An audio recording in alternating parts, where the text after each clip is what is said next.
Bharatiya Janata party की जब से सरकार आई है तब से बेरोजगारी और बढ़ गई है। तो गरीबों के बहन बेटियों पर नजर रखते हैं लोग, इनको नहीं ठीक करेंगे तो इस सरकार को ये जनता बहुत जल्द ठीक कर देगी। जब चुनाव आ रहा है तभी आप 1 लाख नौकरियों की घोषणा कर रहे हैं। बेरोजगारी बची कहाँ है? जिले जिले में भ्रष्टाचार, कौन है इसका जिम्मेदार? माननीय मुख्यमंत्री योगी आदित्यनाथ जी जवाब दीजिए।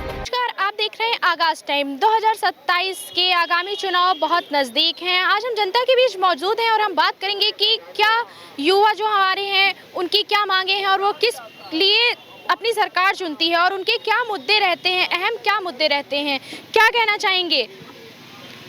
युवाओं का मांग है चिकित्सा, शिक्षा, स्वास्थ्य, रोजगार सरकार दे, लेकिन भारतीय जनता पार्टी की जब से सरकार आई है तब से बेरोजगारी और बढ़ गई है। और अस्पतालों में जाइए, लाइन लगाए लगाए कितने लोगों को चक्कर आ रहा, पर्चे नहीं बन पा रहा। दवा की बातें छोड़िए, अभी मैं कल मेडिकल कॉलेज में गया था, लोग इधर उधर भटक रहे हैं, परेशान हैं और डॉक्टर देख नहीं पा रहे हैं, बैठे हैं लाइन पे लाइन लगाए हुए। और सिविल अस्पताल चले जाइए, जरा जाँच करिए। हमारे उप मुख्यमंत्री आदरणीय ब्रजेश पाठक जी स्वास्थ्य मंत्री हैं और रोज कहते हैं कि बहुत अच्छी व्यवस्था है, लेकिन व्यवस्था चरमरा गई है और जनता परेशान है। और भारतीय जनता पार्टी की सरकार में घोर भ्रष्टाचार है, घोर अपराध है, घोर महंगाई है। आप चले जाइए, देख लीजिए, गांव में जाइए ना, तहसील में जाइए, ब्लॉक पे जाइए, थाने में जाइए, तब समझ में आएगा कि ये सरकार के कर्मचारी किस तरह से जनता को लूट रहे हैं, जनता के साथ डकैती डाल रहे हैं। इनका एक जो है खाद्य रसद विभाग है और जो कोटेदार हैं वो लूट रहे हैं। प्रति व्यक्ति 5 किलो अनाज मिलना चाहिए तो 4 दे रहे हैं और पूरे प्रदेश में लुटाई हो रही है। किसी भी गांव का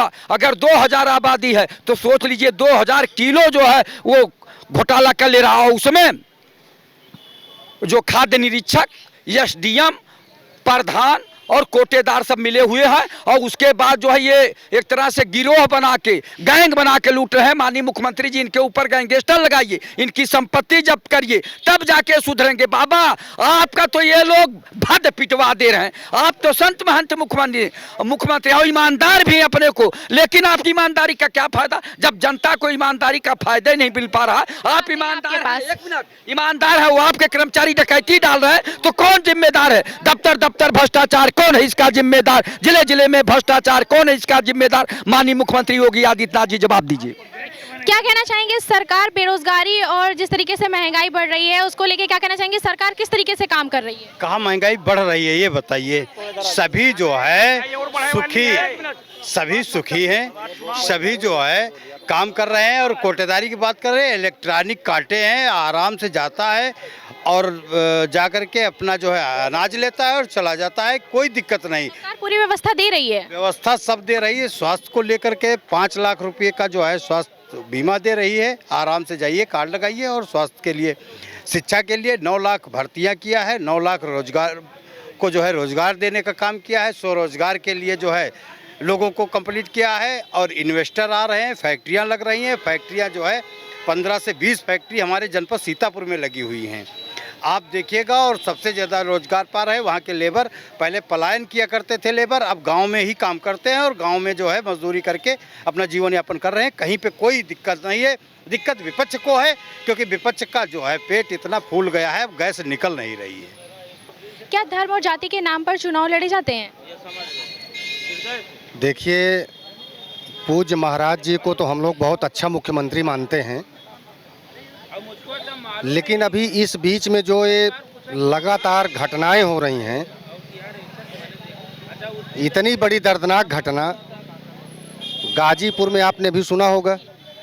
उस 16 साल की गरीब बच्ची को जिस तरह से लोग ले गए, दुराचार किए, उसको नदी में डुबा के मार डाले, अपराधी जेल गया और अपराधी को रिमांड पर ले करके उसका खुलासा नहीं कर पाए लोग।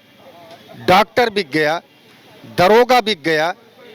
मैं पूज्य महाराज जी से मैं निवेदन करता हूं, मेरी मांग है, पूज्य महाराज जी अगर अभी से नहीं टाइट होंगे, इन अपराधियों पर अगर नहीं बुलडोजर चलाएंगे, इनकी टांग में नहीं छेद करेंगे, तो निश्चित रूप से एक सामंतवादी विचारधारा के लोग, किसी भी जात के सामंती हों, इनको नहीं ठीक करेंगे तो ये आम जनमानस जो गरीबों के बहन बेटियों पर नजर रखते हैं लोग, इनको नहीं ठीक करेंगे तो इस सरकार को ये जनता बहुत जल्द ठीक कर देगी, इतना आप जान लीजिएगा।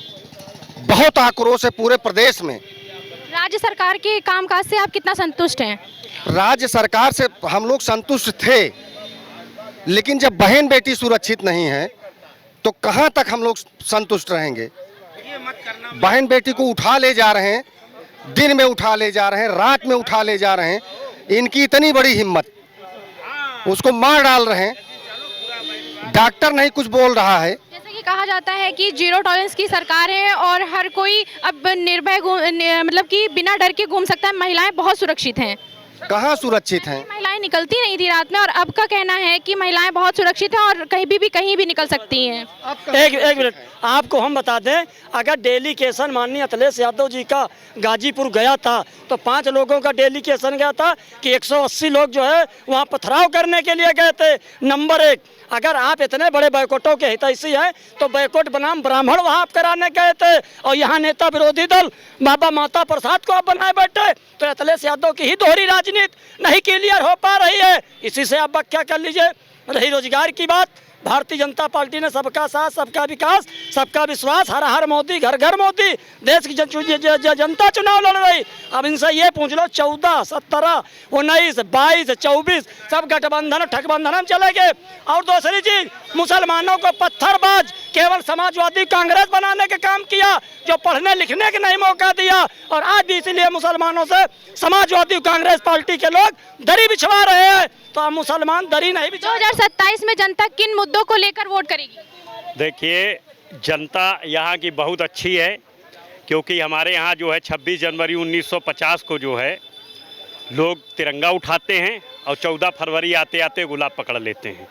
जहाँ पैसा मिला जनता बदल जाती है, सीधी सी बात है। यहाँ की जनता भी उतनी ही लोभी है जितनी सरकार चालाक है। और अभी मुख्यमंत्री जी जैसे घोषणा करेंगे सारे किसानों का लोन माफ़ कर दिया जाएगा और सारी महिलाओं के खाते में पैसा आ जाएगा, वैसे ही सारे वोट धीरे धीरे सब बदल जाएंगे। लोग सब भूल जाते हैं, यहाँ सुबह पैसा लेने के बाद लोग शाम को भूल जाते हैं कि इस आदमी का एहसान मेरे ऊपर है। तो यहाँ आप प्रजातंत्र की उस प्रजा पर क्या विश्वास करें जो यहाँ का हर आदमी सरकारी कर्मचारी सरकारी तनख्वाह लेना चाहता है, सरकारी काम नहीं करना चाहता। और अगर सरकार और काम करेगा तो उसके लिए उसको रिश्वत चाहिए।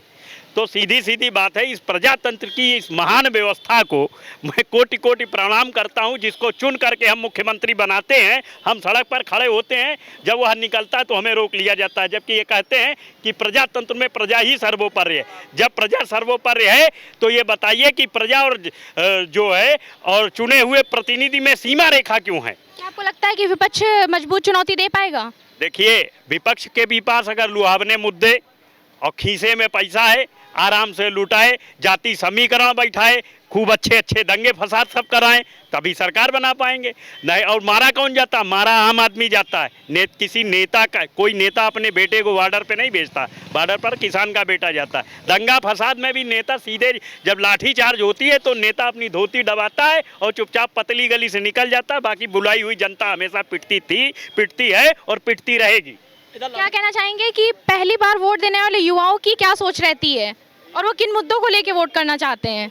वो तो चिकित्सा, स्वास्थ्य, शिक्षा को लेकर के ही जो है बातचीत करते हैं। और जो है युवाओं को तो हमेशा यही रहता है कि अच्छी पढ़ाई करके नौकरियां, ठीक है, घर, क्योंकि इतनी आजकल पढ़ाई जो है इतनी महंगी है और उसके बाद आदमी पढ़ाई करने के बाद अगर नौकरियां ना मिले तो वो बेकार है। अब हुआ क्या, अभी मैं देख रहा हूँ माननीय मुख्यमंत्री जी का स्टेटमेंट है, वो कह रहे हैं 1 लाख नौकरियां इस वर्ष देंगे। इतने साल से हैं 1 लाख वर्ष नौकरियां क्यों नहीं निकल रही? जब चुनाव आ रहा है तभी आप 1 लाख नौकरियों की घोषणा कर रहे हैं। ये क्या है भैया? ये ऐसा नहीं होना चाहिए। और लोग, पढ़े लिखे लोग जो है आज फैक्ट्रियों में 15-15 हज़ार रुपये की नौकरियां कर रहे हैं, डिग्रियां कर ले करके चाय बेच रहे हैं लोग, मैं देख रहा हूँ इस तरीके का काम हो रहा है। बार जनता किन मुद्दों पर वोट देगी? राजनीति, विकास, बेरोजगारी या महंगाई? बेरोजगारी तो बहुत इस समय उत्तर प्रदेश में चरम पर है। पूरे उत्तर प्रदेश में जितनी बेरोजगारी है, मुझे लग रहा है बिहार में नहीं है, उत्तर प्रदेश के अंदर इतनी बेरोजगारी है कि पूरे प्रदेश का जो युवा है वो पूरे देश के कोने कोने हर राज्य में है। बिहार का व्यक्ति नहीं मिलेगा पूरे भारत में आपको। एक सवाल है हमारा, क्या जो सोशल मीडिया है वो चुनाव को प्रभावित कर रहा है? सोशल मीडिया चुनाव को प्रभावित कर रहा है? सोशल मीडिया कोई नहीं प्रभावित कर रहा है और जो है जैसी जौन पार्टी करनी कर रही उसको ऐसी भर नहीं मिल जाए। आपने गाजीपुर का तो देख लिया है, जब सपा की गवर्नमेंट थी, समाजवादी पार्टी की, केंद्र में कांग्रेस की गवर्नमेंट थी, तो प्रतापगढ़ में जियाउल हक सियाओं की हत्या हुई थी, और जब मुजफ्फरनगर में मुसलमानों के घर जल रहे थे तब सैफई में हीरो हीरोइनी नाच रहे थे।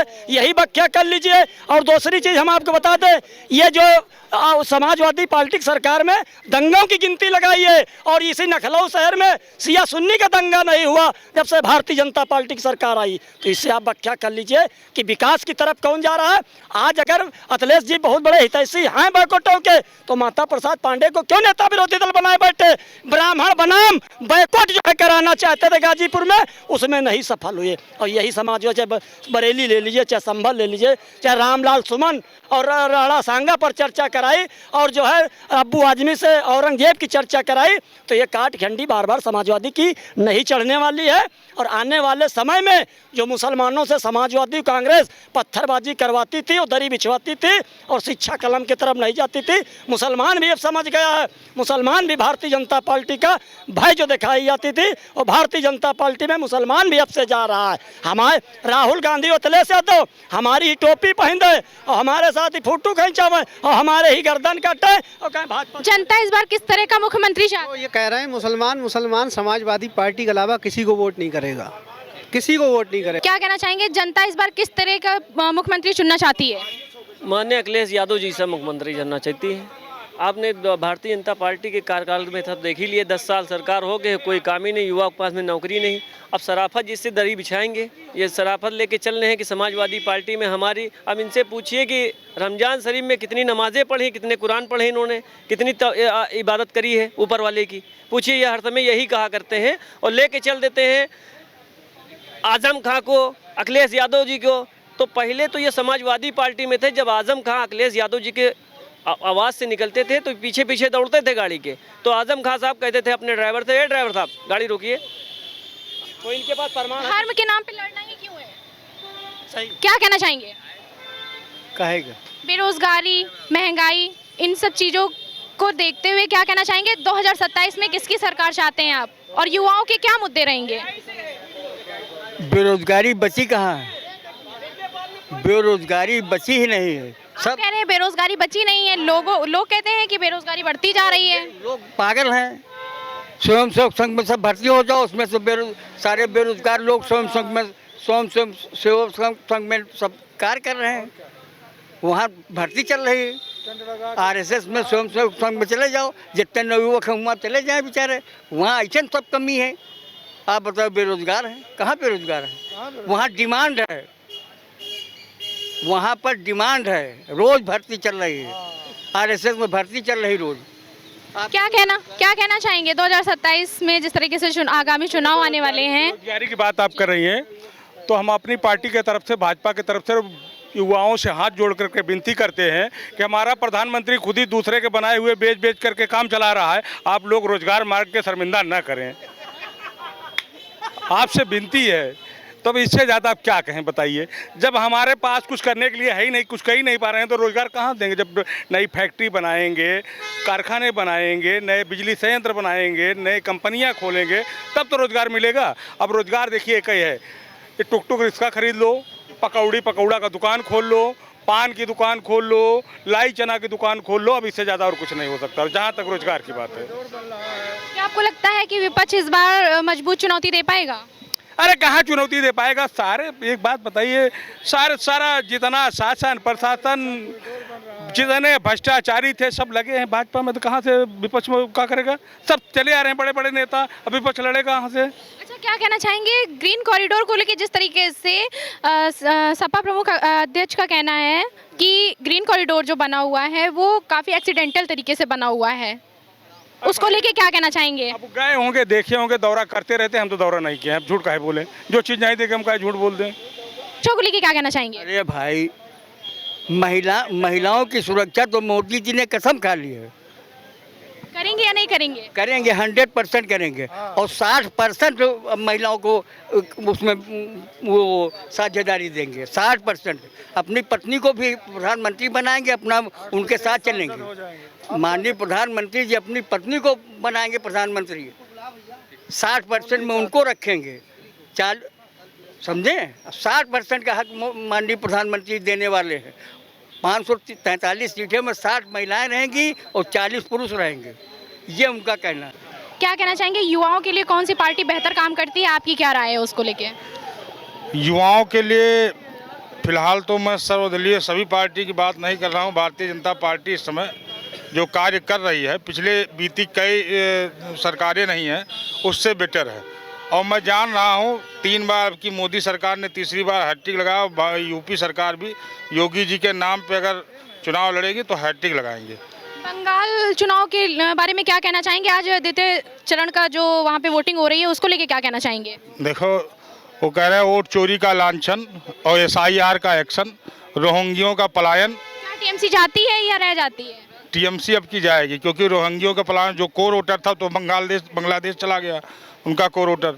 तो अब की जो है टीएमसी शायद अब की उनकी सरकार न बने, क्योंकि कांग्रेस के राहुल गांधी भी कह रहे हैं वहाँ मोदी जी आगे चल रहे हैं, तो इसमें कहने कोई बात नहीं। क्या कहना चाहेंगे? मैडम, वोटों का जो आज का भी आंकड़ा है, अभी कल परसों एक मतदान हुआ था, वो प्रतिशत बता रहा है कि लोग खाली बस मोदी जी के नाम पर वोट देना चाह रहे हैं। कि बेचारे वो सब सोच रहे हैं कि उद्योग लगाएंगे, हथकरघा लगाएंगे, और हमको मतलब वो अपने विकास के लिए मर रहे हैं बेचारे। अभी तक अराजकता से परेशान थे, अब वो आगे बढ़ना चाह रहे हैं। अब उनसे गए हैं लोग ऊब। बिल्कुल सही कहा आपने, कल्याण बनर्जी जो है वो हताशा का बयान है। क्या इस बार उत्तर प्रदेश में जब चुनाव होंगे तो क्या विपक्ष मात दे पाएगा? उत्तर प्रदेश का तो जब आएगा तब देखा जाएगा। अभी तो 1 साल है मैडम, एक दिन का तो कुछ पता नहीं। तैयारियां तो जोरों शोरों से चल रही है ना? वो कंडीशन पर आधारित है, उस दिन हमारा आपका क्या आचार विचार रहेगा। जरूरी थोड़े कि हम किसी के बंधक हैं, वो तो हमारी मर्जी पर डिपेंड है मैडम। तो युवाओं के लिए क्या कहना चाहेंगे? युवाओं के लिए बेरोजगार जो हैं उनको नौकरी मिले, रोजगार मिले, ये तो सबका कहेंगे। सबके बच्चे बेरोजगार हैं, ये तो सबकी समस्या है। लेकिन जो मेधावी हैं नौकरी पा रहे हैं, ऐसी। जैसा कि आपने देखा कि आम जनता की क्या राय है और उनके मुद्दे क्या हैं। बेरोजगारी, महंगाई और जिस तरीके से राजनीतिक फेरबदल हो रहा है, लोगों का कहना है कि बेरोजगारी है ही नहीं, और काम करने वालों के लिए देखा जाता है कि यहाँ पर मौजूद लोगों का कहना है कि आरएसएस में जगह खाली पड़ी है, क्यों नहीं चले जाते वहाँ। और सरकार हर तरह की फैकल्टी दे रही है, पर युवा आजकल के जो हैं वो कुछ करना नहीं चाहते हैं। युवाओं के लिए बहुत बड़ा एक सवाल है कि अगर बेरोजगारी बढ़ रही है तो वो क्यों नहीं ध्यान दे रहे हैं इन चीज़ों पर। और 2027 के आगामी चुनाव पास में है, वो तो आने वाला वक्त बताएगा कि किसकी सरकार होगी और कैसी राजनीति होगी। ऐसी खबरों के लिए हमारे साथ बने रहें। आप देख रहे हैं आगाज़ टाइम। कैमरा पर्सन अमित के साथ मैं मिताली वर्मा, लखनऊ।